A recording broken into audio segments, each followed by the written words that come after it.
Why aren't we using it? Well, because of a stupid law that was passed in 1970 to punish Richard Nixon's political opponents.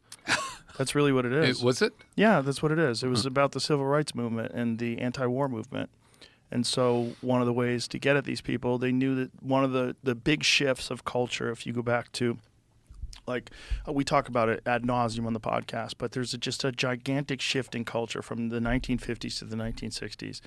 It's almost unimaginable the amount of change that takes place. And what you have to imagine as a person today is 2015. Now, you think in time, things accelerate even more rapidly and change is more exponential. It's more crazy in time. And it's kind of sort of true with some technologies, especially today with AI.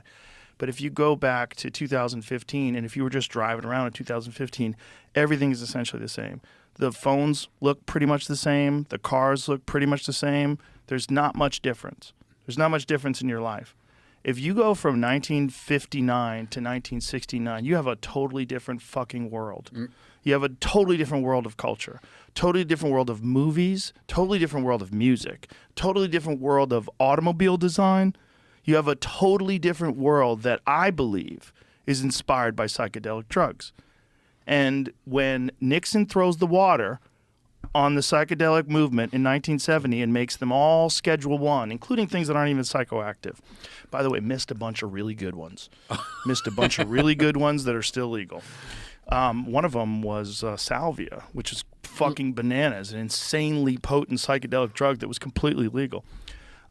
So if you look at it culturally, you see this shift. You see the movies get clunkier and goofy. Yep. You see the cars start to look like shit. You see the music starts to suck. It starts to be like real frivolous and very surface. It's cocaine music, right? It's not Led Zeppelin. Yeah. It's not psychedelic music. It's not the Doors. Jimi Hendrix. It's not Hendrix. Yeah, there he is. It's not Voodoo Child. Yeah. You know, it's something completely divorced from feeling. Yeah. Right? And this is because of Richard Nixon.